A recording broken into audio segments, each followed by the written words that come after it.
Hollywood star hero power star Pawan Kalyan గారి గురించి మనం ప్రత్యేకించి చెప్పనక్కర్లేదు. మెగాస్టార్ చిరంజీవి గారి తమ్ముడిగా ఇండస్ట్రీకి పరిచయం అయ్యారు పవర్ స్టార్ పవన్ కళ్యాణ్ గారు. కేవలం సినిమాలో నటించడమే కాకుండా ఆయన నిజ జీవితంలో కూడా చాలామందికి సహాయ సహకారాలు చేశారు. ఎన్నో సేవా కార్యక్రమాలు సైతం నిర్వహించిన ఘనత మన పవన్ కళ్యాణ్ గారి. అదే స్ఫూర్తితో ఆయన గత కొన్ని సంవత్సరాలుగా రాజకీయాల్లో కీలకంగా వ్యవహరిస్తున్న విషయం తెలిసిందే.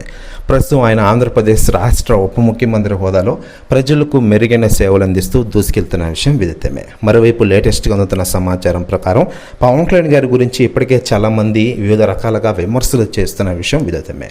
పవన్ కళ్యాణ్ గారి గురించి ఆ విమర్శలు చేసే వాళ్ళ గురించి తాజాగా రాజకీయ నాయకులు స్పందిస్తుండగా కేంద్ర మంత్రి రాజ్నాథ్ సింగ్ గారు సంచలన వ్యాఖ్యలు చేశారట. ఆయన మాట్లాడుతూ ఆంధ్రప్రదేశ్లోనే నెంబర్ 1 పొలిటికల్ లీడర్గా పవన్ కళ్యాణ్ గారు ఎదుగుతూ ఉన్నారు. జనసేన పార్టీ కూడా చాలా ఫాస్ట్గా ఎదుగుతోంది. రాబోయే ఎన్నికల్లో ఖచ్చితంగా పార్టీ ఘన విజయం సాధించబోతోంది.